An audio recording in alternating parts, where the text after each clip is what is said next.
Before we begin the interview with Michael Brennan, it might be helpful to have the context of Knocklyon and what it is today. Today it's 50 years old. In fact, October 1974, this parish was created as a parish by the Carmelite order. They saw the roots of the beginning of housing development in Knocklyon. McInerney's, one of the largest builders, were creating houses quite close, as you'll hear from Michael later on, down near Michael's, where he lives. But the housing development was of such a massive number that there was a requirement for the establishment of a temporary church. And so a temporary church was erected in October 1974 with the first parish priest, Father Paddy Staunton, a man I first met actually in Zimbabwe, where he served as a missionary Carmelite.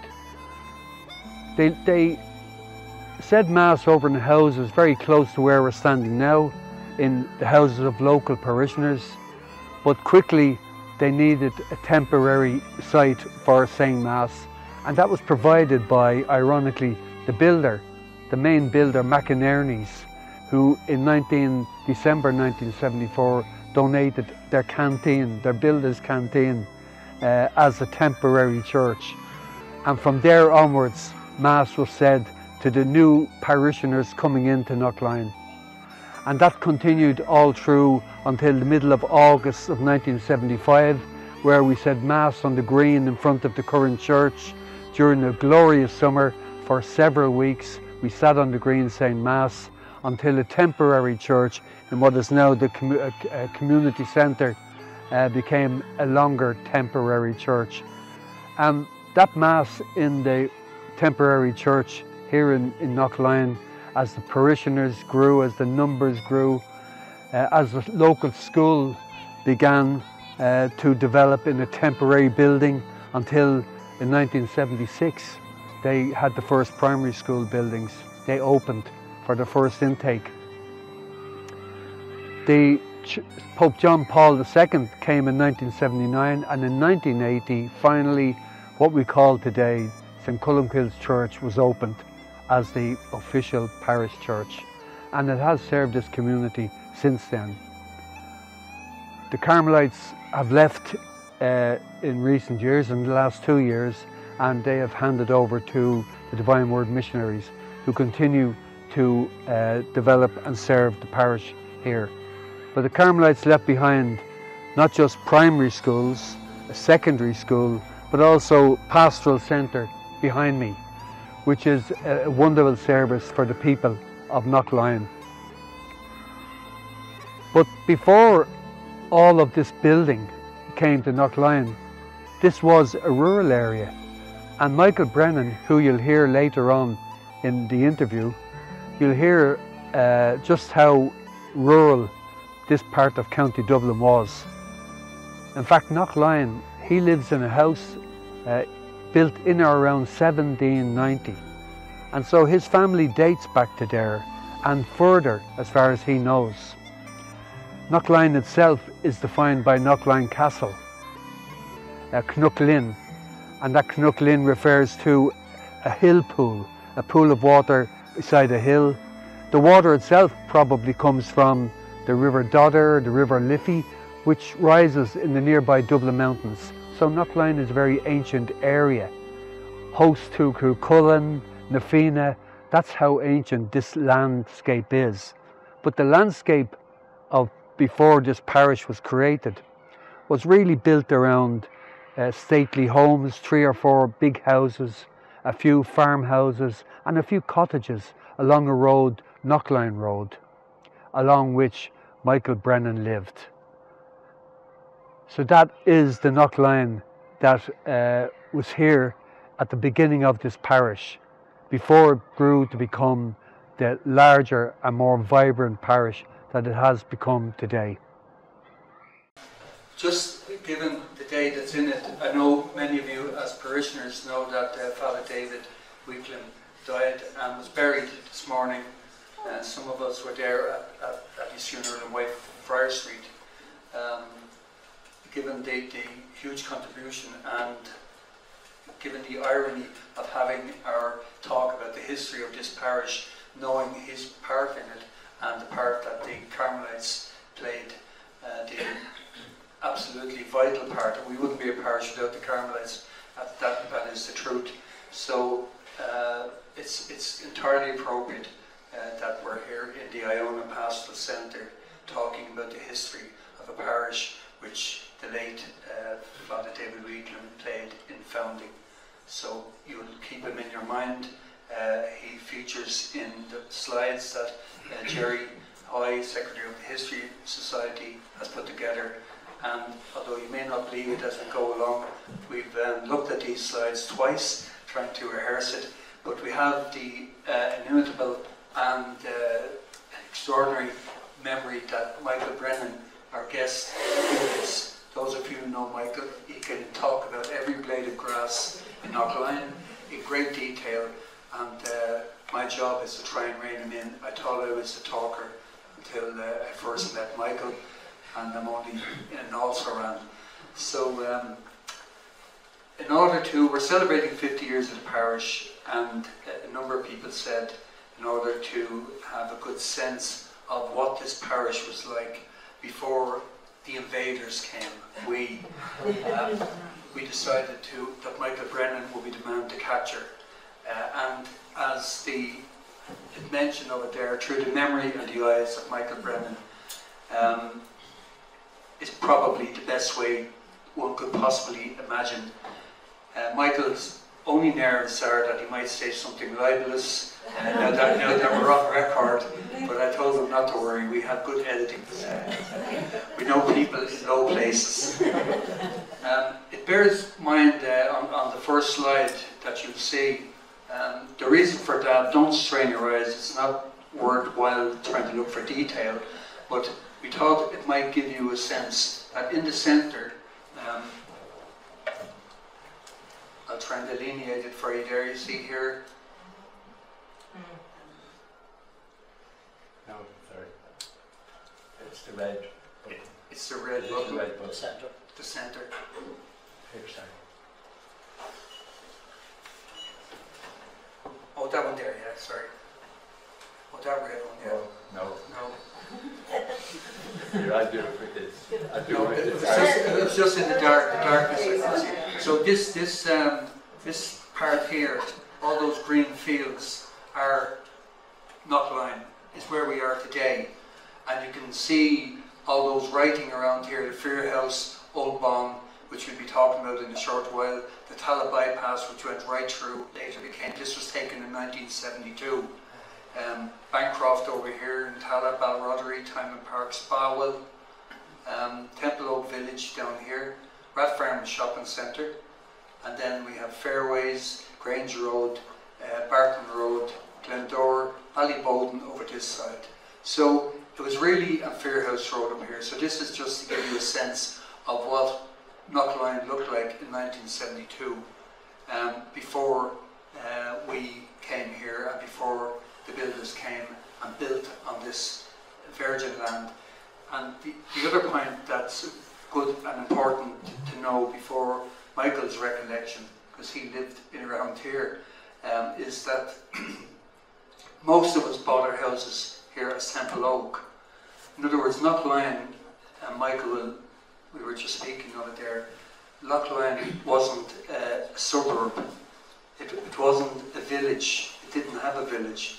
Fairhouse was a hamlet, the others, Ballybowden, Ballyrone and so on, and Rathfarnham, Temple Oak, we were competing as a community to try and forge an identity for ourselves called Knocklyon. And that is the vital and important part that the Carmelite order did in creating a parish. And Michael will tell us something about his part in delineating the borders of what became Knocklyon Parish, made from the green fields that you've seen just there. So Michael, We thought when we were speaking about this, Jerry, yourself and myself, that a great local annual sporting event from the past might be a nice way of setting what rural County Dublin, Knocklyon, looked like in the 1940s. Yeah, well, we had the motorbike and motorcycle racing on what was called the Sala Circuit. They started off at the Priory in the main street in Tala, came down the Tala Road, across Temple Oak Bridge. Now, around that time, there were roadblocks on Temple Oak Bridge during the war, and they had just been taken off it, from my memory. From the Blue Haven pub up to Knocklyon Road, there was a wire fence. And the motorbikes and the cars coming around from Temple Oak Bridge, they ran into the fence more often than they slid off it. And so the guards had a busy job, because if you bear in mind that both the Tala Road and the Birdhouse Road were all fields on both roads, and so the people thronged in the fields to watch the motorbike racing. They went up the Birdhouse Road, and the main road at that time went in front of the Laney's pub. And immediately after the Laney's pub, there was a stream with a humpback bridge, and there was also a bend on the bridge. So quite a few bikes and cars crashed into the wall there. They proceeded to Old Bawn, and from there back across then to Tala Village. I think we preferred the motorbike racing. There was Stanley Woods, Ernie Lyons and Reg Armstrong were the three main names that we would remember from them. But the smell of rubber and oil on the road after the race, you just didn't get rid of it. It was quite a thing. But it gathered the crowds of people who would come to watch the motorbike racing, because all those roads had to be closed off completely during the course of the racing. So that picture we're looking at now are the original gates of Cypress Grove House. A family named Walsh lived there, and they were market gardeners, and they used to bring their produce on horse-drawn four-wheel wagons, cabbage, turnips, lettuce. They used to take them to the Dublin City Market in Smithfield in the autumn or whatever time that they would have them ready. So the White Fathers are there, the house is protected and the White Fathers are there. So they built Cypress Grove Road about 1960. Before that, you had to go down Fortfield Road or into Terranure to get down to Harold's Cross. So that was the start of the building around this area. I think was the Cypress Grove Road and the surrounding area there. Now, what there now, Vincent?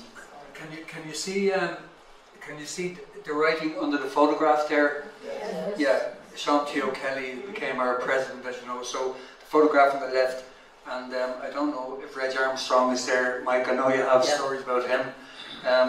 So it's showing characters. There he is, Reg Armstrong, who went on to form a great, and Stanley Woods, of course. So there's the Fearhouse Road on the bottom left, which is a very familiar sight to most of us, and we were speaking about that. Maybe you could say a bit about that, Mike. Yeah, that picture was taken looking from Morton's pub down towards the Laney's, and the house on the left is Homeville. Coakley's lived there, and they had a little shop just next door to the Laney's pub, on the same side as the Laney's pub. There was a little cottage there, and the stream ran in front of it, and there were steps down to the river where people could go down and get water. If they didn't have water, they could go down to the river and collect the water there. So that gives an idea how narrow the road was then.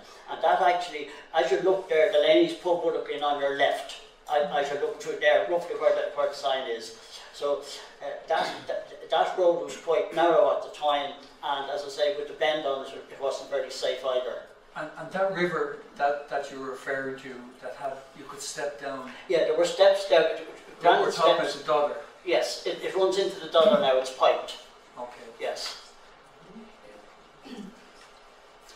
Yeah. That's my house. And I took that picture in 1955, my house on the right, and there was a deep ditch on the right-hand side going down, and we didn't have electricity. The telephone poles you could see, but we didn't have electricity. And the MS Landys bought the land in front of us, and they built a bakery. And we got the electric light in 1955. And I think that was probably the biggest change in Knocklyon, was from darkness to light, was actually having a switch on electric light. Before that we had paraffin lamps and candles, and there were no street lights, no lights. Everybody was in the same position. Everybody had paraffin lamps and candles. And how did your parents and your friends react to the introduction of electricity in Knocklyon? I suppose in a sense they were afraid of it. I know the night they switched it on, the ESB said leave all your switches on, and when the power comes on, the house will be lit up. And I think we nearly all went blind with the fright when the light actually came on. But Knocklyon Road, the old people in Knocklyon used to call it the Yellow Lane, because the burning trees grew over it, and in the summer it was just a picture of yellow. The picture on the left is the road from down by the Scouts Den to link up with the old Ballycullen Road. The bar is then up the top there. Yes. Yeah. But when they started building in Lambert Court in 1973, they decided to pipe the ditch and widen the road. Those are all my brothers and sisters taken outside the house, and there's a few of those. That's my parents surrounded by cows in the field in front of my house. Are they the Frisian cows that you mentioned that Landys brought? No, they brought air shears. Air shears. They would have been mostly short-horn cattle. And the bottom one is my father on the top of the rick of hay, building the rick of hay. And the one on the right is my parents outside the house.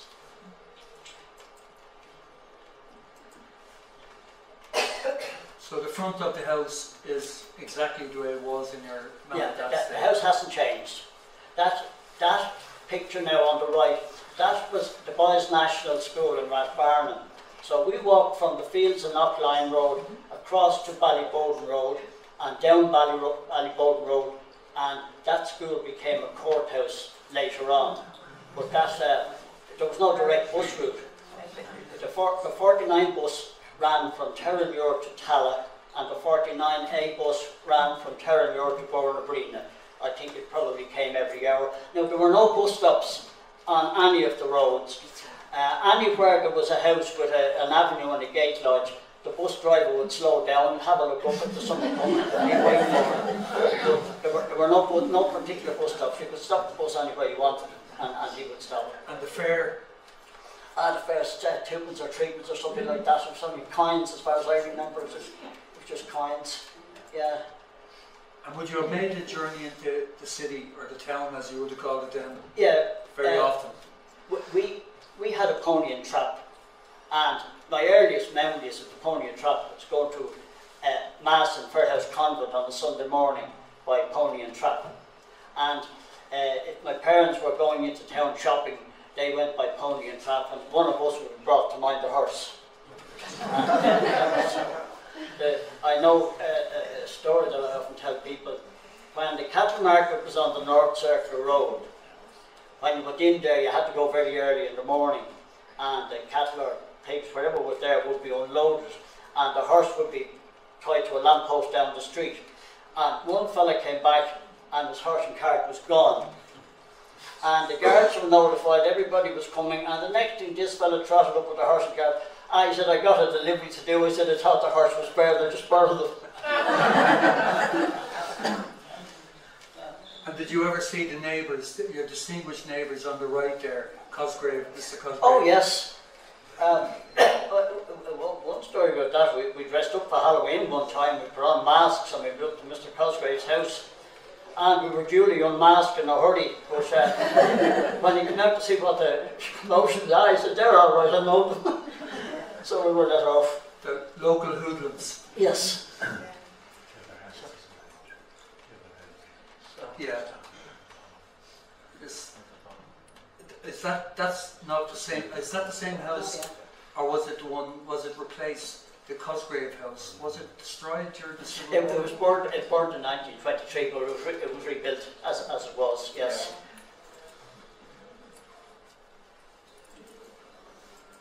Yeah. Now that's another one. Pitching. We used to pitch at the Rick of Hay on the first Saturday in September. So he just sent out word and help would come along. And the picture on the left is my late father and myself drawing in the hay with Kitty the horse on the hay buggy. And the occasion of family get-togethers, what would that have been typically? That picture was our neighbour Bridie Bean. She was at Lord Rest. She was in hospital, and the day she came home, they called into our house for a cup of tea, and her brothers were there, and all our family outside rejoicing at the fact that she was home from hospital. And this rather that's me sitting up at the back. Yes. This motor car, I presume it's a toy. That's right, and a three-wheel bike. Oh, yes. Bike, yeah.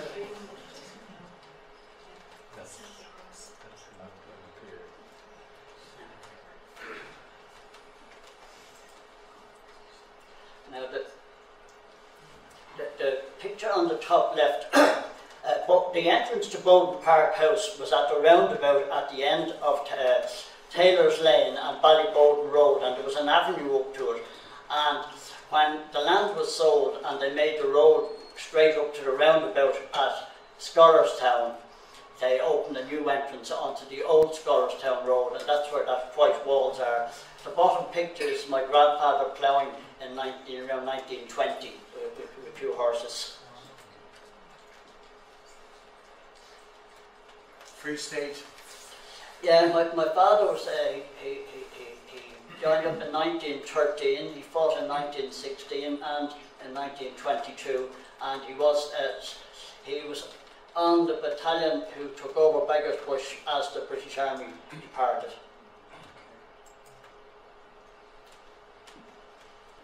Yeah, my father died in 1967.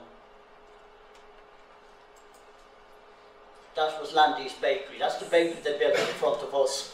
Now, we had paraffin lamps until Landy's came along, and they bought the land and they bought this herd of Scottish cattle, Ayrshires. They were red and white, very long horns, and they built a cow shed behind our house down the field.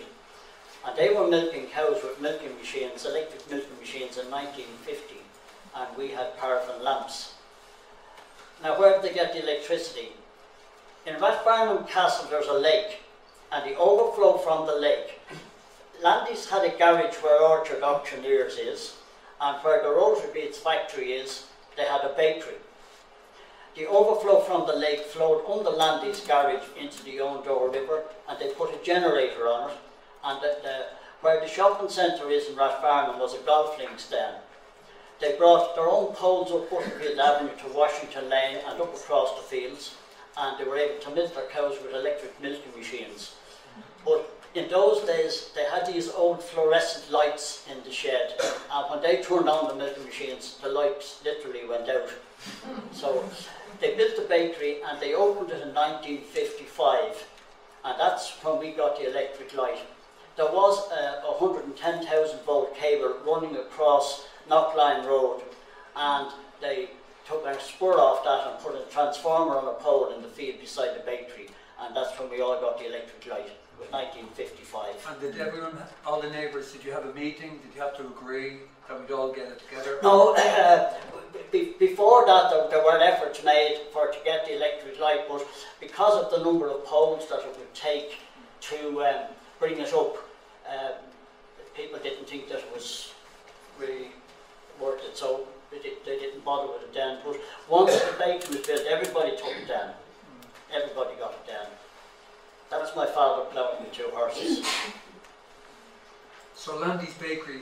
That's myself with a mowing machine. The picture on the top left, where Ballyroan Road is, that was my father in 1954. he bought the meadow off the builders, and because they had no machinery on the site, it was all done by hand, so the building was very slow. So he bought the meadow off, and that was taken in 1954. And the top one on the right is myself going off to Mulhay, probably in the early 1960s. That mowing the hay, that was in, did you say Ballyroan Road? Yes. Where it is now? Yes, that was a field. And that's where that photograph was taken, where Ballyroan Road is running through it now at the moment. That was another one on pitching the rig. The cart was used as a platform, so someone threw the hay up on the cart, and then it was thrown from that up on top of the rig. And then pitching with the hay bogey for drawing in the haystacks. Dangerous? It wasn't really. Not really. Now that top one on the left is my late wife Colette, the rest of them, my sisters and some friends. The river flowed, there was a bridge at our house and the river flowed under it, and that wall was built on the side of the road, and you could actually walk in behind it, and that's where that, and Coleman's, when the bakery closed, Modern Display Artists rented it for some time. They did all the stands in the RDS, and then Coleman's took it over, and they were bottling the beer and distributing it for quite a number of years after that. And this, that stream, the line of that stream became a very particular and important factor when the builders came to Knocklyon. It did, yes, because it was a bit contentious, I suppose. Well, it did affect me, but we came out on the right side of the argument, like that they were barking up their own trade. They suggested that they would measure my place to find out, and I said, no, you bought 4.75 acres, measure yours. And you also said that the barking up their own tree, your dogs were out barking, which gave rise to the yes, I was in work, and my wife, Lord rest her, she rang me to say the guards are here. And I said, what's wrong with the guards? She said, the dogs are out. I said, the dogs can't be out, but she said they are. So I said, put the guard onto me. And I said to him, how did they get out? He said, I don't know, but they're lying at the bottom of a ladder and they won't let anyone down off it. Now, there was a 20-foot thorn hedge and concrete posts and a 6-foot high link wire fence on the boundary. So my dogs couldn't get out, but when I came home there was absolutely nothing. Not a trace of a hedge or anything else. And these builders would have been engaged in Columba Court. Oh yes, and Columba Park. So McInerney's and Sylvan Homes. Yes, Sylvan Homes, yeah. So anyway, the river had flowed behind me, and it was piped down under the front gardens of the houses in Lansdowne, because it caused flooding down around Ballyroan Park. And in summer there wouldn't be too much water in it, but in the river it was quite a deluge. So we ended up getting a 10-foot concrete block wall between us, and we solved the problem that way. That's Austin Clark. That wall, I'm sitting on the wall, Austin Clark, he lived at Temple Oak Bridge in Bridge House, and he used to come up and sit on that wall reciting his poetry. And we used to call him Sandyman Poet. He wore a very wide-brimmed hat and a long black coat. And we used to get into the river and sit under the bridge before he'd come up to listen to him composing his poetry. But he was a very nice man, yeah, very, very neighbourly. And that bridge remained there for a long time before. Yeah, that bridge, at one stage, 2 buses wouldn't pass on it. There was an 18 or 20-inch footpath on the city side of it. And that pipe that's across, the council ran a pipe from Ballybowden Reservoir to Drimlin, and it was secured to the wall. And a certain individual came up from Temple Oak with a low loader and a crane on it. But because the bridge was so narrow, when the tractor unit was on the bridge, the trailer was still on Temple Oak Road. And as it came around, because of the overhang, the crane hit one of the big rocks and knocked it down on the pipe and burst it. And that caused quite a bit of a stir. So that put a stop to it. That was our pony and trap, Kitty. And That's my late brother Patrick and my father and myself. So. And the one before that was where Lansdowne was now, the photograph to the back. Yeah, that one there. Yeah, the fields at the back, that's the Lansdowne estate. And that the house down in the distance is St. Brendan's on the Birdhouse Road. This one over here. Yes. Yeah. There was a line of ash trees all the way from my house down to the end of the road at the time.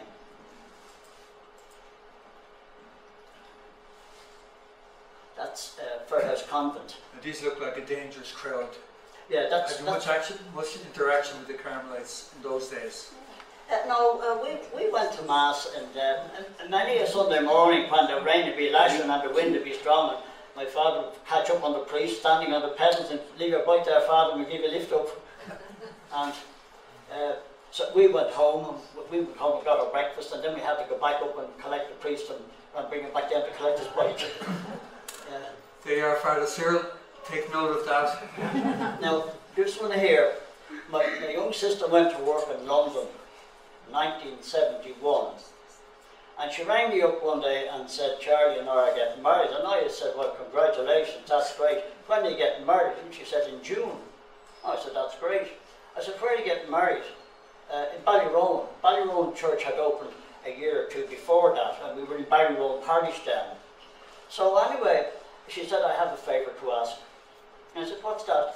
She said, would you yoke up Kitty in the trap and bring us to the church? Of course I will. So 3 weeks later she rang and she said, is the trap ready? I said, for what? She said, you said you'd bring me to the church. I thought you were joking. The horse hadn't been on the road for 10 years. So I walked around the parish with her every evening to get used to the noise and the traffic.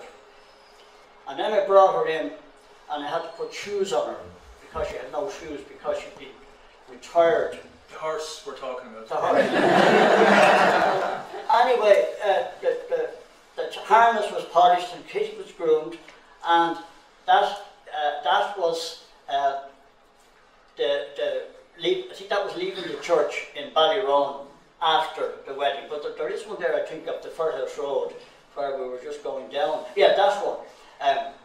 That little dog was my sister's dog, and anywhere she went, the dog went too. So he trotted down to the church in Ballyrone behind us. But Kitty was very well behaved, except this chap she married worked in the BBC, and she said they were going to make some type of a documentary.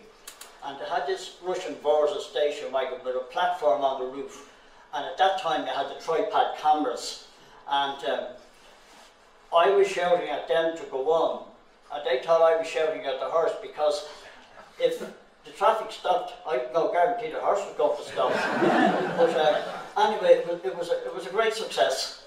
Yeah, it was a great success. And that was at the same time as that aerial photograph was taken, in or around the same time, yeah, when everything was green in what we know as Knocklyon. Yeah, we were in Knocklyon Parish, and then they opened the church in Ballyrone in 1968. And that's where my sister was married, was in Ballyrone Church. Aladdin's Cave. This is my workshop. That's the bottom right. That was the old crane that used to hang in the house with the pots on it. I still have all the pots on the kettle. And the butter churn, oil lamps, the last for mending the shoes, all that kind of stuff. I have all that stuff at home, and it's just that one there. I think the onions hanging on the bottom, so right left hand corner of the one just below that. I'm afraid to ask what this is, Michael. It looks like a poaching still. Which one? This one. That's a butter churn for making butter. Yes. And if you hadn't turned that all day with your hand, you'd know all about it. Yes. So this range here, the range was in your kitchen, was it? Yes, that was a crane. That was called a crane. It would hang over an open fire. You would swing it in and out, and there were different levels. You could put different levels of pots on it. And it's out in the garden now with flowers in it. Yeah. But that one was in the summer when they were drawing in the hay. Everybody got a jaunt to the hayfield, but you had to walk back once it was loaded. And I go up to the school in the summertime, and I bring all these artefacts like the last for mending the shoes and the butter churn and the oil lamps. I still have all the oil lamps, they're all working. And I explained to them what it was like growing up. And I showed them this photograph, and this child said to me, were they all very poor? I said, no, why? Well, they have no shoes. And I said, when we got our holidays, you threw the shoes off. You played in the fields for the summer. So that was the famous hay bogey. And these houses here, Michael, where are they? They're knocked down. They're in Temple Oak Village on the left-hand side where the 50/50 restaurant is. Okay. Then Phil, the postman, he lives in the first one. Okay. Now that's the Dublin Mountains. My son Paul, we were bringing home the turf. We used to put turf up on the feather bed and dry it out up there and fill it with bags. And Paul was wheeling it down off the bog onto the trailer. That would have been. I think they stopped putting the turf around 1990. They said they were going to make a national park out of it. Powerscourt owned about 10,000 acres there. It was them that we rented the bog from, and they stopped cutting turf around 1990. So that photograph would be before that. Okay. This was the cattle going, probably going to the market or maybe coming in to be milked. But the one on the left was it's Allenton Estate in Old Bawn. That's where that one is, opposite Richard Burke's.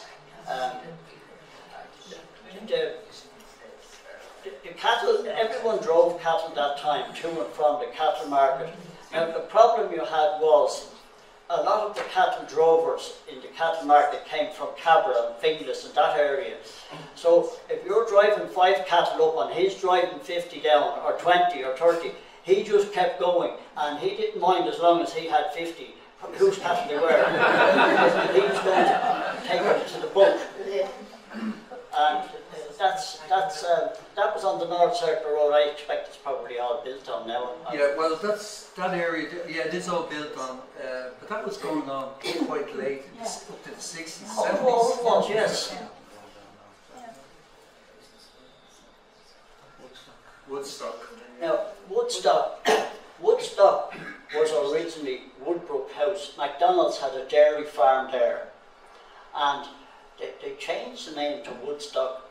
The stream actually ran through the little field in the front, and there was a walled area in it where they could close the sluice at one end and fill it up and make a swimming pool out of it. And I expect now it has been just filled in completely. There was a granite footbridge over this little stream. But they left Knocklyon in 1953 and they went to Whitehall. That was Catherine Tynan's house over in Belgard Road. That's where they went to when they left Knocklyon. Now, And Kathleen Tynan being the poetess. yes, And the relation of Dave Allen, who was David O'Mahony. They lived in Cherryfield House. We used to swim in the Dodder at the back of his house. But getting back to this, up to the 1950s, all the farmers delivered their milk door to door in these 20-gallon churns with a tap at the bottom out through the tailboard, and they just hold a can under it and fill it. And every one of them would have 1 or 2 of these horse carts going around door to door delivering the milk. Now, when that one was Johnny MacDonald, they lived down on Butterfield Avenue. They had two of those carts as well going around delivering the milk.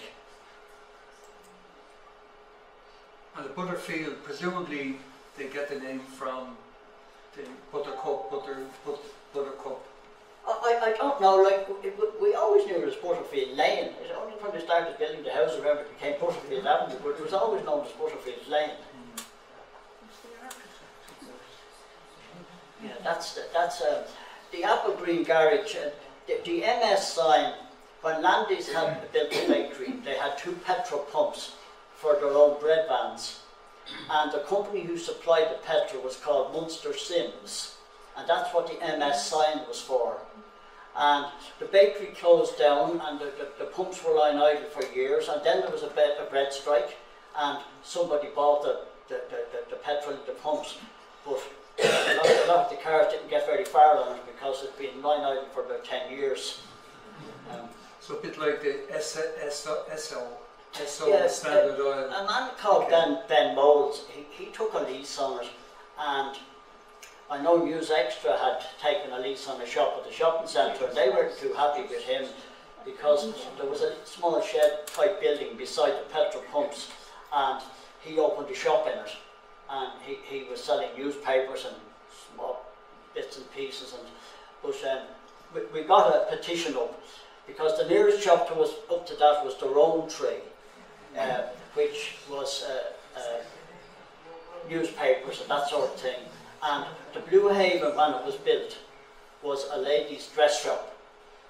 Mrs. McKenna and Mrs. White, who were sisters of Mrs. Murphy from Delaford, they ran a ladies' dress shop there when the shops were built first. Delaford House.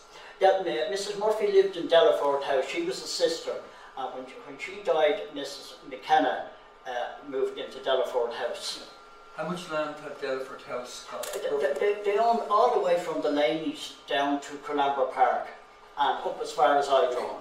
In other words, up as far as from the hockey fields, which is now Tremorne, up as far as the school, basically. Huge estate. Now they never farmed it. There was a dairy yard down in New Street, Rafters, and they grazed their cattle on that land for as long as I could remember until it was sold. I don't ever remember Murphy's using the land themselves. Okay.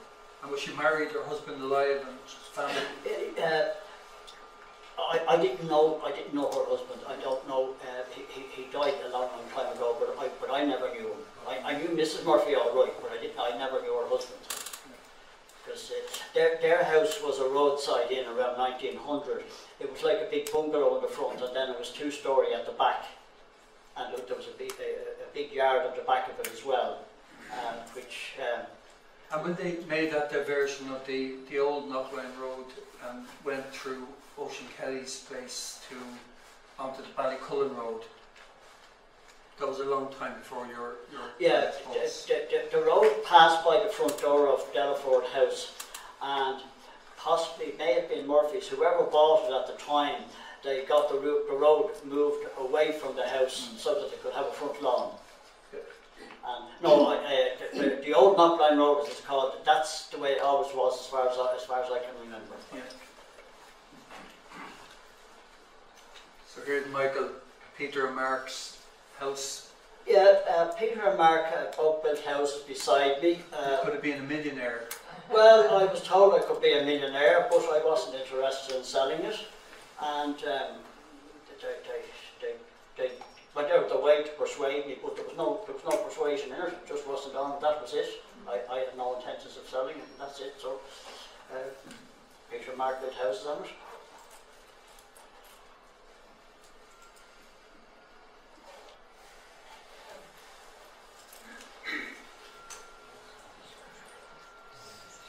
Yeah, well, when Mr. Cosgrave got married, he built a two-storey house called St. Mary's. It would be down to the right of that. And when his mother died, he moved back in with his father. And his father died in 1965, and then he built a bungalow. And they sold, it was Beach Park. Now I think it's called Rossmore or something, but originally it was Beach Park. And turned out to be the site of a large Viking settlement. That's right. I inquired about that, and I was told that they got out of it, but they didn't really consider it was any great history attached to it. Yeah. Although there was nearly 100 remains. Yes. Yeah, that's extraordinary. Cosgrave and his wife. Yeah. Who was a good community man. He was. That's the house there. And they were clearing. Yeah, Starbucks was back there. That's when they were clearing Mr. Cosgrave's house. Oh, I see it now. Yes, yeah, the stables. Yes. Two Oaks development. Yes. When we were young, that 16 acres, they used to grow rhubarb in it. This is on the site of the Cosgrave. Yeah, two oaks. Yeah. And the rhubarb was sold to a company in, I think it was Tipper for earlier Carlo, who made red lemonade. It was what they called dessert rhubarb, but we burned them out off you if you eat it. But the whole area was sold with rhubarb at that time.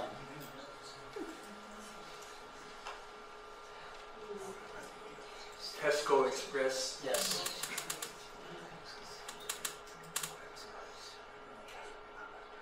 So there's the Scholarstown Road, and the extraordinary changes that took place in and around that whole area.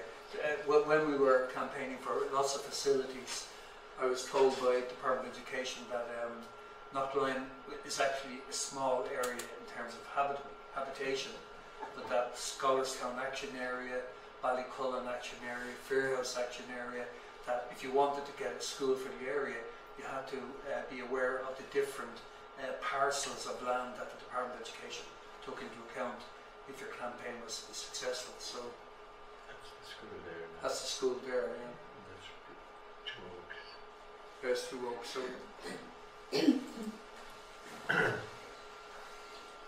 So you said that there were great neighbours in the area. Yeah, we had great neighbours.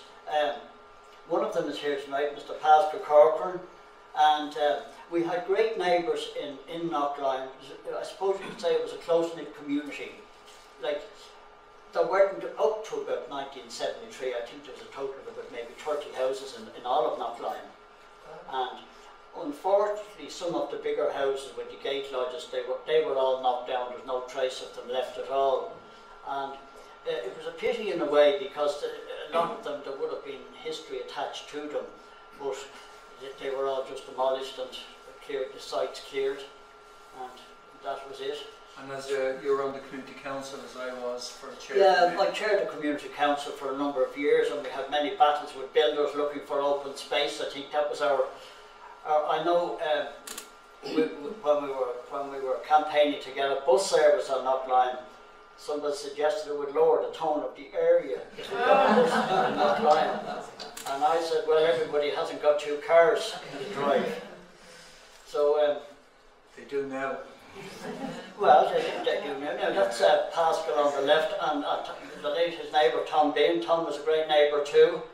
So this is Pascal who's here with us today, and one of the old neighbours in Knocklyon. And that the pump was there for the water up until, I suppose, all the development. Then, you know, everybody got the water in, and the pump became obsolete. And was it used extensively then by the community? Oh yes. As the only source? The only source of drinking water was the pump. So a busy area at certain times in the day. Yes.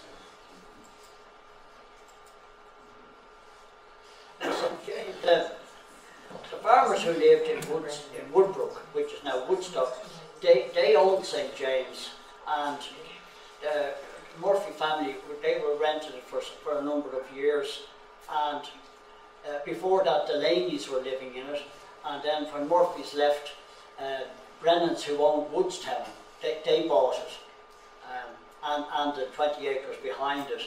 Not your own family? No relation. They actually came from the 9th Loch in Clondalkin, and they bought it. Now, in the past couple of years, it's been knocked down, and they built 2 houses on the site of St. James's. Yeah, those are the 2 houses now. Teresa lives there. She lives in the one on the left, and then the fellow who built them bought the one on the right. But they wouldn't give her a separate gateway into her own house, so they both used the one gate. Delaford House. Delaford, yeah, that was the front of Delaford House. It was like a big bungalow, and then as it went back, it was 2-storey at the back.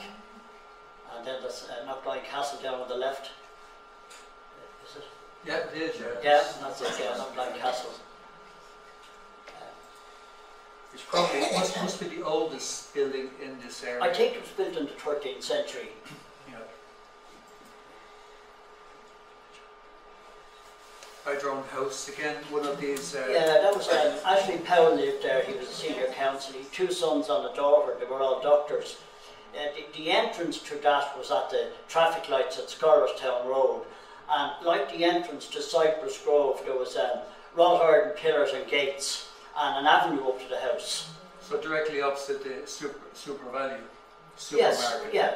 There was a lodge. Mrs. Murray lived in the lodge. Mount Auburn was the same. They had a gate lodge, and Castlefield House had a gate lodge. Many of those, like Delaford House, Cherryfield House, they all had gate lodges and people living in them. But that's Knocklyon Castle.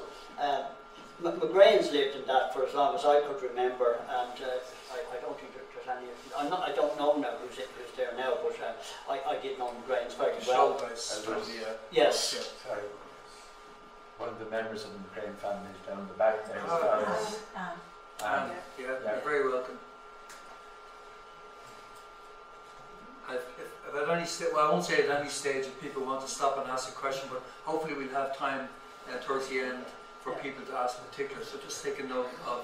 Now, Prospect House, there was an entrance in just up past Super Value at the bend. The lodge is still there, and you could go down to Prospect House and continue on out to an entrance beside Knocklyon Castle. And Oisin Kelly lived in, that's the lodge. Yeah. Oisin lived in Prospect House, and there's a cross around at the church, a wrought iron pipe cross. Oisin Kelly made that, and myself and the late Father Staunton brought it down to Knocklyon on a trailer, and Oisin Kelly made it. Now, Oisin Kelly's house, unfortunately, got in the way of the M50. In fact, where the I know from Glenvarra at that stage, in order to keep our link with the parish as the M50 went through, yeah, we got the footbridge. We had to have that footbridge, the overpass. And Kelly's house would be almost where the motorway goes. Yeah, that entrance is the Ballycullen entrance to Prospect House.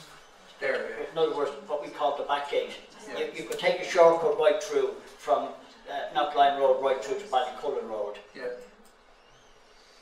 And yeah, there you go. And James Larkin, of course, his statue, and the Children of Lear. The Children of Lear. In yeah, that's Parnell right. Square. That was Oisin Kelly. Yeah, that's the cross. Oisin Kelly made that because the church had to have a cross in the vicinity, and we didn't have one at that stage, so Oisin Kelly made that one.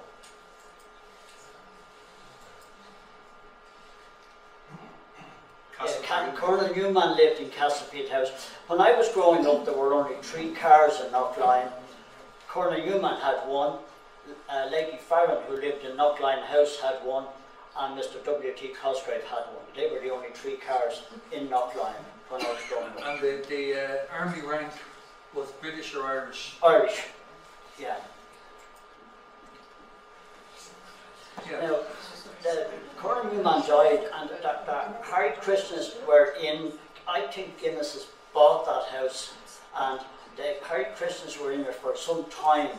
I don't know, I never saw any of them. I don't know when they came or went. This man here was like one of the leaders of it, very friendly, very nice people, but they were there for a while. Yeah, I didn't know any of them at all. Now that's the Scouts Den well, it was the old Knocklyon Road, you would call it. You know, it was now I think from the present road, can't they? At the beside the model railway. Yeah, the model railway. Yeah. And won an award for that design. That's right. Yes. I think it's a bit like a tent. It's like a tent. Yeah. A lodge. So drawing, I think that drawing was either from Alan Shoulders, was it, or Bristol? Bristol, yeah. Oh no, it's a different name. It's down there in the bottom, I'm sure. Yeah, he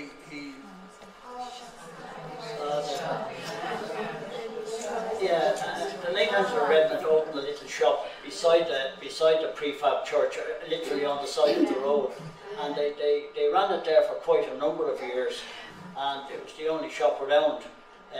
Other than and the prefab church being the McInerney building, or not the prefab, that was after the McInerney canteen.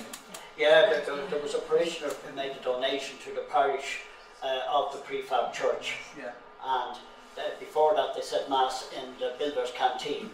Now when that in or around, October 1974 was when we officially became a parish Yeah.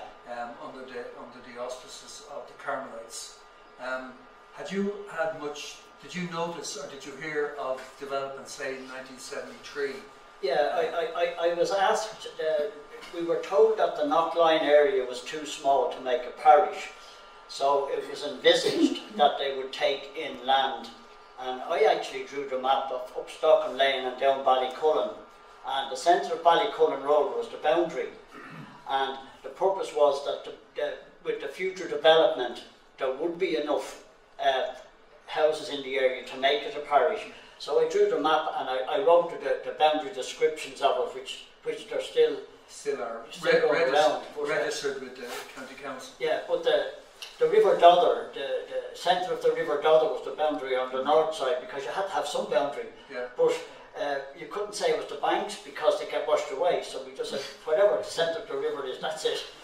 So and what I said at the outset, that became a very contentious issue for a while, that people bought their house as Temple Oak or Rathfarnham or Ballyboden. yeah, it took a while for us to get that sort of identity. when I chaired the community council, a woman rang me up. She'd actually bought a house in Ballycullen, and it was on the right hand side of Ballycullen Road.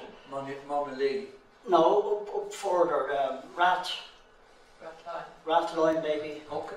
It's on the right hand side, Yeah. up near the cottages. Yeah. And the builder sold it to her, told us sure it should be in Knocklyon Parish. But I said, no, you're not in Knocklyon Parish, you're in Dublin 24, and there's nothing we can do about that now because the parish boundary has been set. But a lot of people I think took a long while to get used to calling it Knocklyon. Because Temple Oak, I suppose, there were shops in Temple Oak village, and there was nothing in Knocklyon at all. So Temple Oak was the sort of. And when the Ballycullen Road then was extended all the way down to directly opposite Morton's, that part, because originally that road used to curve, the old road used to curve by Knocklyon Castle. Yeah, Father William Reston came to me when they made the new Ballycullen Road to come down to Morton's. The people in Homeville and on the right hand side of the bottom of the old Ballycullen Road, they became Knocklyon parishioners, yeah, rather than Tala parishioners, yeah, because the road had gone actually behind them. And I did another bit of a drawing on that, so that's probably somewhere too. But at this stage, I think everybody knows where the boundary is. yeah. And then before Super Quinn, which played a huge part in creating a community spirit in Knocklyon, what was there? What was on that site? Was it a green field? It was a green field. It was one of the best fields in Dublin for mushrooms.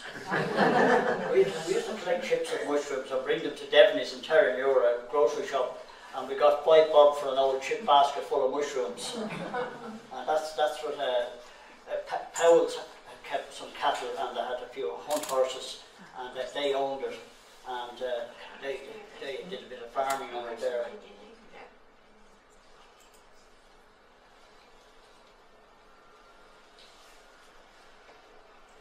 Yeah, this again is really to remind us of the important role that the Carmelites played.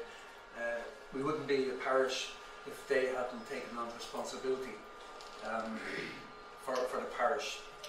Yes, from the very beginning, the priests just seemed to fit in nicely with the people. That everybody got on well with them, and they got on with everybody else. They like the party. Yes. Now, I know Father Weeklian, when the talk about the Iona Centre came up, John Walsh, Lord Reston, and Justin Lynch, Lord Reston, and myself, were the three who formed the original committee to get the Iona Centre off the ground. Yeah. But before that, there was an old parish centre. I don't know what people remember the old parish centre. It was a prefab building. Father O'Lone came home from Africa, and we had no parish centre or anything like this. But he came down to me and he said that he could get an indoor horse arena to buy, but we'd have a job transporting it. He said you'd need a crane, because when we take the cladding off the outside of this, there was an iron ring in the roof, and if you lifted that, all the sides folded in like an umbrella, and then we'd need a trailer to bring it down. So I rang my friend Sean Mead. He actually lived in Woodbrook House at that stage, and they were the Irish Tank and Pipeline Company. And I rang Sean and I said to him, I need a crane, and he said, when do you want it? So I said, I haven't decided yet. Well, he said, whenever you want it. So we got the crane and the articulated truck free of charge, and Father O'Lone and myself dug the foundations for the old parish centre and built it. Yeah, and again, I think people might be worth for them to remember the amazing work that you and other committee members in Knocklyon in assisting during Parish Week, erecting tents. Nothing was impossible, really. Nothing was impossible because I had a football pitch on the green in front of the church, and the first year I put pipes in the ground, so next year I could just stand the goalposts into them.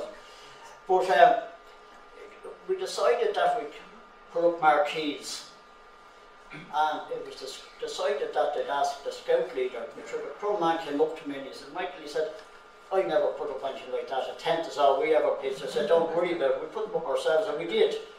But there was great community spirit in the parish then, because the amount of people who actually came out to work, and we were putting up these marquees. We ended up with a wheel of fortune in one, a bottle stall in another, bric-a-brac in another, and the whole thing about putting these things up was you had to put the canvas onto the poles and then pull it up. So whoever was holding a rope, if he let that go, the chance was some fella on the other side got killed. But we did that for a number of years. We used to hire the tents off Bailey's on the South Circular Road and put them up and have the parish week.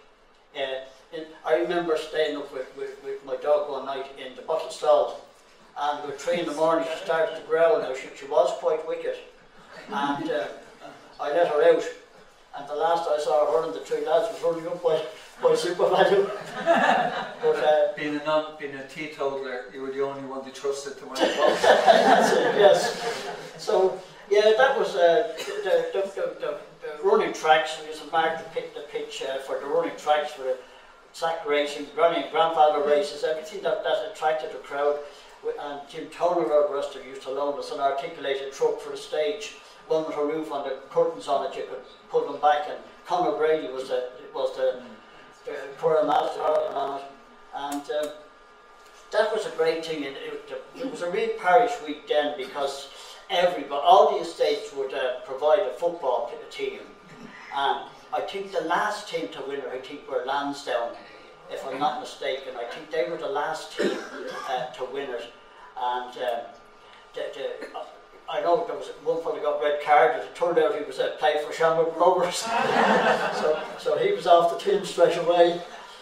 But that was it. It was a great community, very good foundation for it, and all the way in the years up through, like the goodwill was there, yeah. and the people were always there when they were wanted. Yeah. And our new order that's come in to take on the difficult task of continuing the job.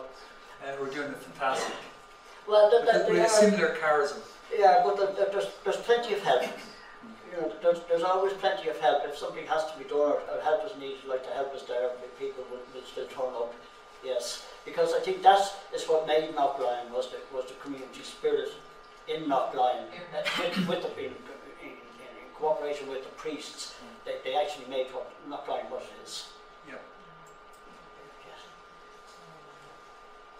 So 40 years. I suppose you can't have 50 if you didn't have 40. And I know you made a contribution to that edition as well. We won't talk about that. You still have it at home. Well, I wasn't asked to present it, and I suppose I was a bit annoyed at the time because I put quite a bit of work into it. But times change. Different people have different ideas of. I had been asked to contribute to Ballyrone Church when it was 40 years old. Tony, he was the acronym.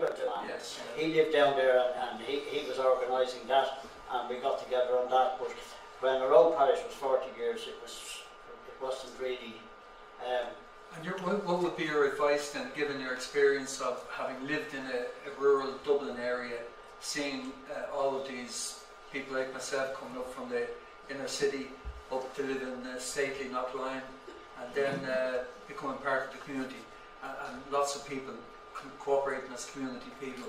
What would your, and the atmosphere and this community spirit we've got, what would your advice be to people today in the community to retain or regain? Yeah, I think people are, the goodwill is there. I'd like to see more young people getting involved in the parish, because like here tonight, there's no young people here.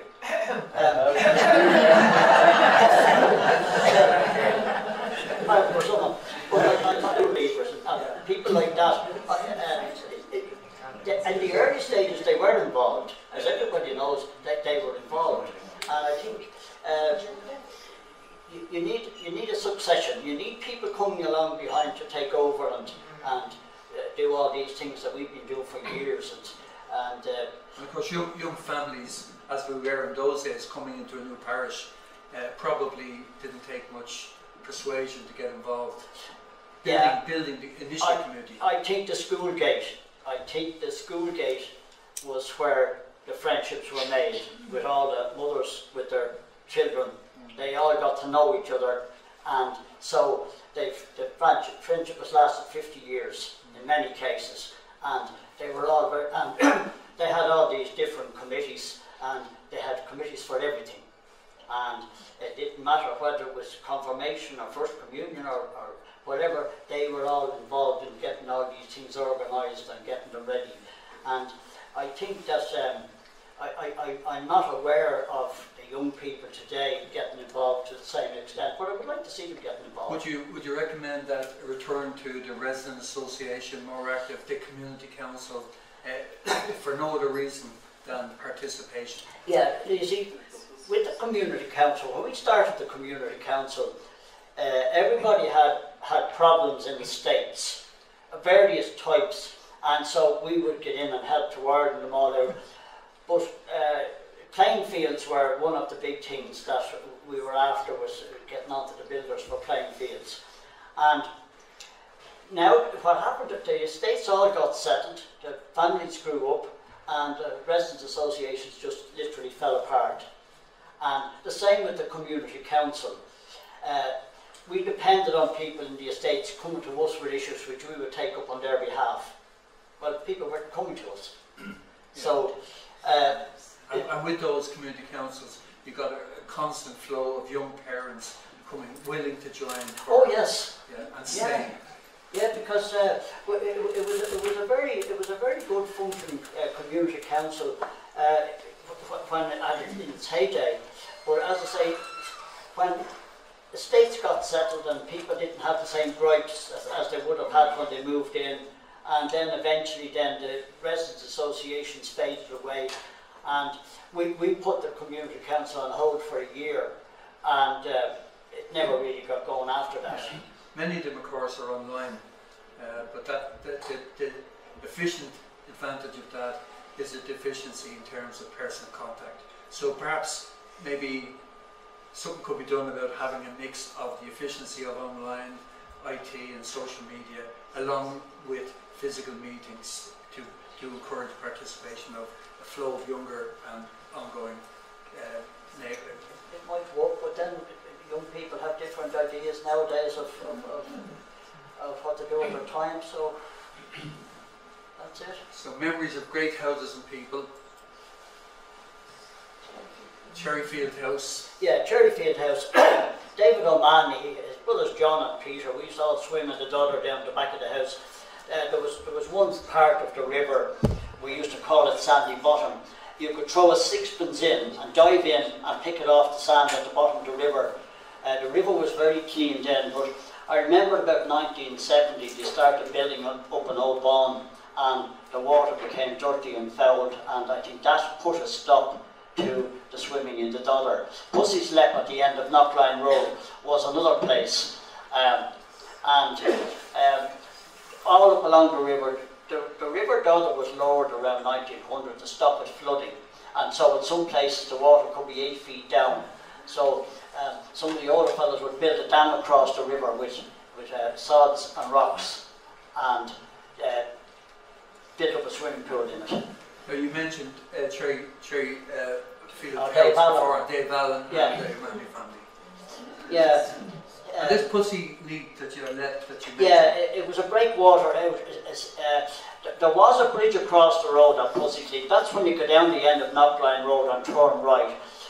You go down about 4 houses, and the ditch that flowed down beside us, it went under the Fairhouse Road into the Dollar. And when they were widening the road, they brought in a precast bridge and just put it into place beside the old one and filled it in. So they widened the road considerably there at that point. So Pussy's Leak disappeared then because there was a concrete breakwater in the river to divert the water away from the river bank on the Fairhouse Road side. And so they dug out the land on the opposite side of the river to straighten it. And we never found out why it was called Pussy's Leak. No, I've never heard anyone give any explanation as to Pussy's Leak, we called it.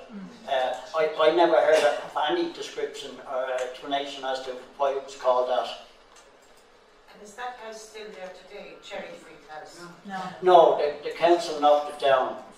It was supposed to be protected. They were going to make a community centre or something out of it, and it was burnt down in the middle of the day. There was also a second house in the yard behind it. There were 2 houses there, and there was a row of copper beech trees from the house down the avenue to Charleville. Now, I was looking today, when you're going up at the traffic lights at Spawell, there's a footpath and a green area on the Charleville side. That would have been the total width of the Fairhouse Road at one stage, before they made the new road. Amazing. Yeah, like all the hedges and anything that was in the way just went. They were just bulldozed out of it. And it was a pity. Cherryfield House was a lovely house. And yeah, we knew the O'Mahonys well when they were living in it. And Did you ever meet Dave Allen? I used to swim in the river with him. Oh, really? Oh, yeah. That's a photograph. Oh yeah, to swim down the Dollar with them, yeah. And you saw the other house before that, the Rutland Centre, Knocklyon House.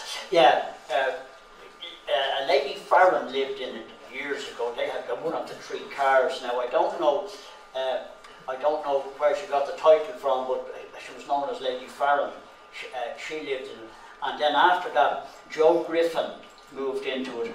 Joe won the Grand National in 1953 and 54 with Quare Times and Royal Tan, and I think it was 1955 the horse came in second. It was Early Mist, and he was in it for a number of years, and partly it was a bankruptcy sale, and at that time local people wouldn't bid at a bankruptcy sale, so Spencer Freeman came up from Ballymore Uses and he bought it.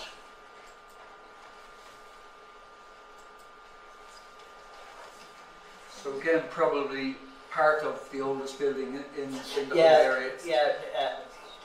Knocklyon Castle. I knew the McGrain family all my life, living there. I used to get a bit of work there in the harvest in the summer. He had an old Ferguson 20 tractor with a searchlight on the roof, and he had his own combine harvester, and that time there was no grain drums on them. They had to fill bags, and they just tied them and throw them off in the field, and the job I had was driving around at night with his old tractor for them to pick up the bags of corn. Yeah. And the letter boxes and so on. I remember you telling me a quick story about. Yeah, I used to do the post in the summer, and as you can see there was a sort of a flower bed in front of the castle. Now, when I go up, if I went to the left, I put the letters in the left-hand letter box. If I went on the right, I put them into the right. So one morning I came out and I was heading down towards Delaney's, and these 2 members standing at a car. I said, "Are you lost? Are you looking for directions?" He said, "No, we're from the investigation branch in the post office." And I said, "What can I do for you?" He said, "Had you any mail from Mr. McGrain?" I said, "I had." Well, he said, "You know he's complaining about not getting his mail." I said, "Don't mind Jim, he's always complaining about something." But he said, "You wouldn't mind coming back?" I said, "Not at all." So we went up anyway and they knocked at the door and asked him to get his mail, and he went in, he came out and said, no, I got no mail. So he brought us in to show us the letterbox. You opened the big door, the pillar was a door. They haven't seen you deliver the mail. No. Yeah, and yet he's saying he didn't get it. Yeah, I told him I delivered it, so I said, well, we'll go up and ask him, but he said he didn't get it. So we were inside in the hall. I said to him, I didn't put the mail in that letterbox, I put it in the other one. He said, what other one? Is it the one that's outside the door? I said, that's not a letterbox. And I said, what is the brass plate with letters on it? So I remember Stephen MacDonald and Pat Butler were working out in the yard, and they got the two of them in. And it was an oak panel, I think it was probably 1.5 inches thick. And they took it off the other side of the door. And there was that high nail in it, and the tray were sitting on top. And when they pulled it out, the Freeman's Journal was on the floor. And I said, what happened was, every year in the holidays, some of us would get a job doing the post. And Ben Finlan, the official postman, he knew, but he never told anyone. And Ben would be on the holidays. And so that was where the riddle was solved. That's where the riddle was solved. But I got talking to him then, and they went off, and I said, oh, I'm sorry about that. I said, it's a pity someone didn't put a nail at the back of the letterbox to stop it opening. So he said, he knew me like as I knew him, and he said to me, what time do you get finished at? This was about 10 o'clock in the morning. Oh, I said, I've only 3 letters left between here and Knocklyon Road to deliver, then I'm finished. And he said, you're looking for a bit of work. I said, doing what? He said, driving the tractor. Can you? Oh, of course I can drive the tractor.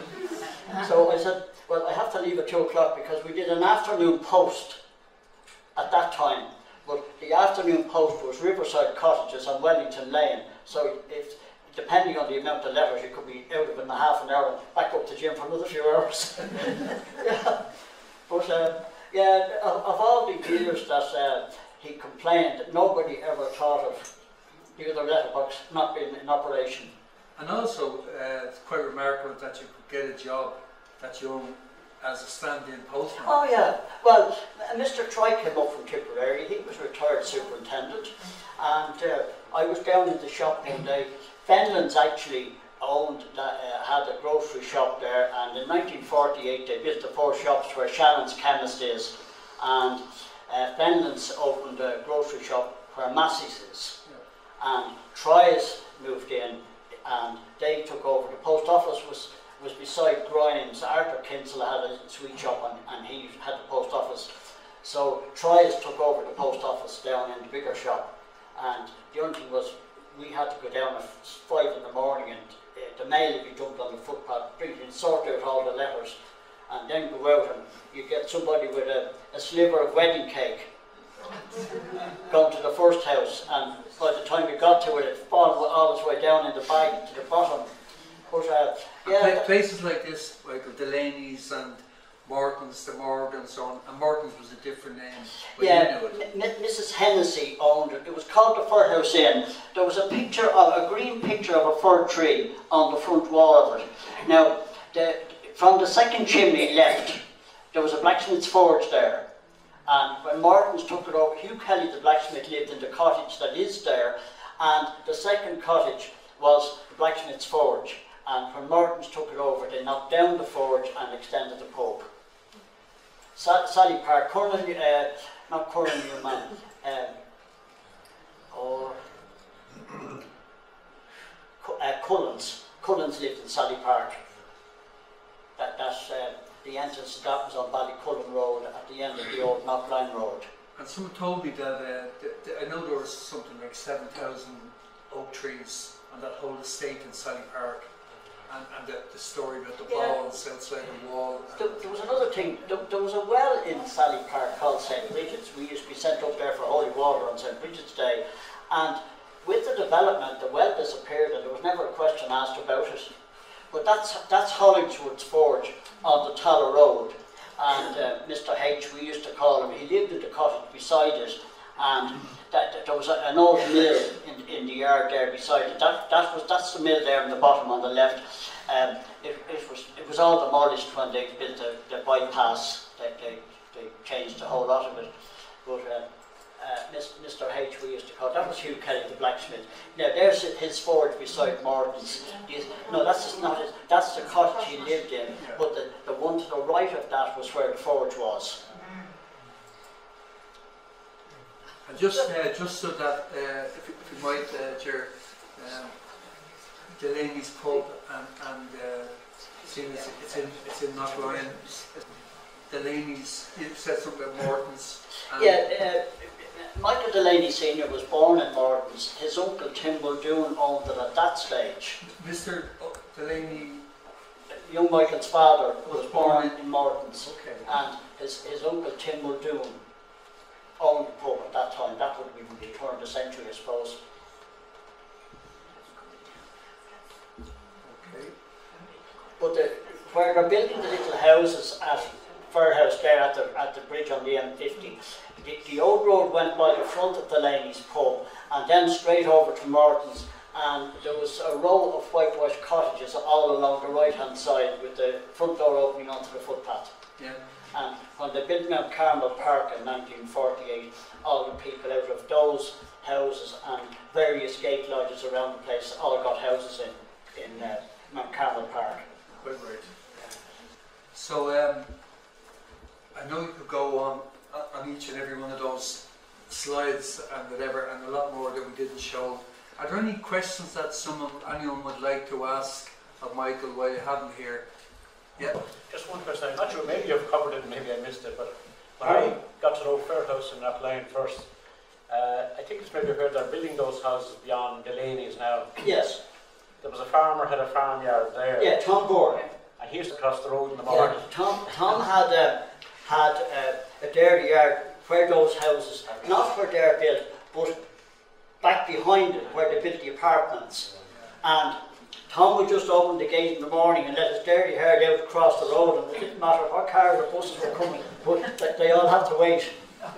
So I remember him waving his stick at the cars. He told me I think Coakley's, who lived in Homeville, owned the 3 fields across the road, and Tom had put out fertiliser on it, and he came along and he's waiting for the spring for the grass to grow to let the cows out.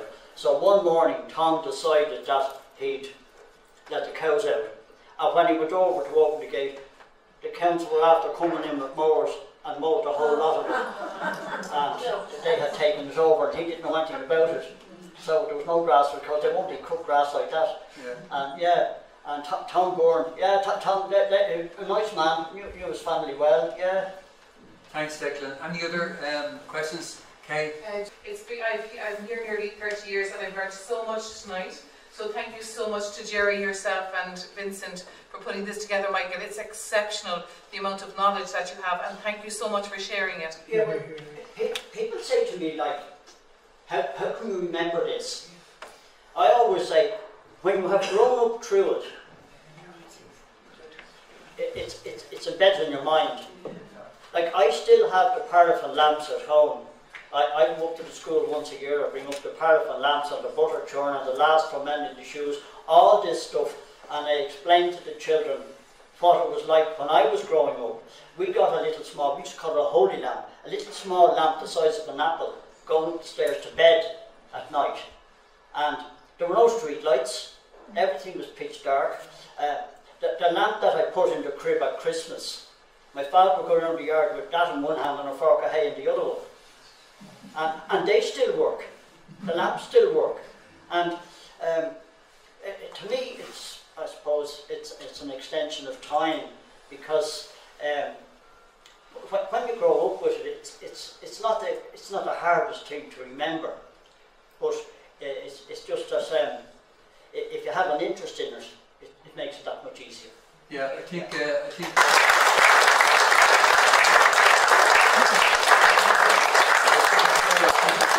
do yourself an injustice, because it's not that easy to remember all those things, and you have an extraordinary memory, and one of the reasons you have, I think, is your passion and love for the people. And I went out just today to get a token of for you, Michael. You deserve a lot more, but a token for your affection and your love, and for the 50 years dedication to the parish of Knocklyon and the longer love and passion you have for this whole area. Thank you so much for being so ready to share those memories with everyone and to be so selfless in your dedication and work for this parish. Thank you very much.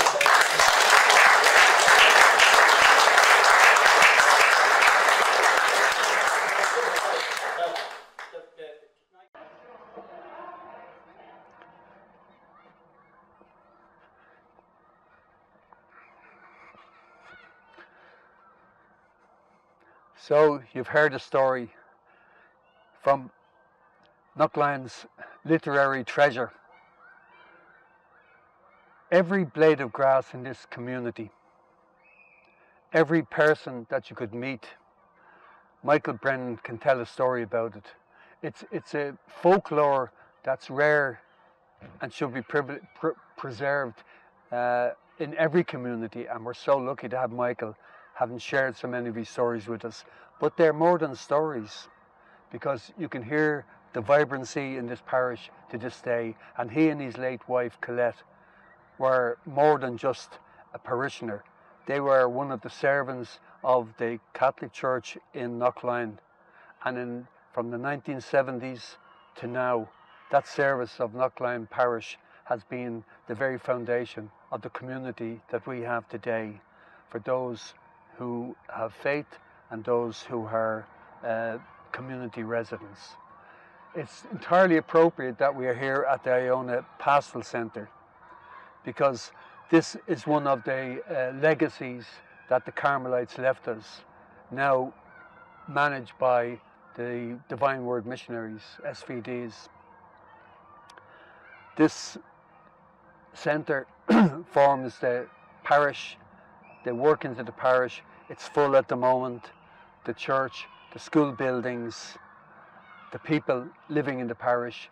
It's up to us to build over the next 20, 30 years. Michael Brennan and the old Knocklyon that has been submerged beneath this new suburb, which didn't exist when the houses began, but exists now as a parish in its own entity, Knocklyon Parish, Knocklyon Community. The rest is up to you. The epitaph occurs to me of Christopher Wren. You might think, what is the relevance of that? But Christopher Wren, the architect that built Westminster Abbey, it states on his epitaph, "Si monumentum requiras circumspece." If you seek me a monument, look around. Thank you.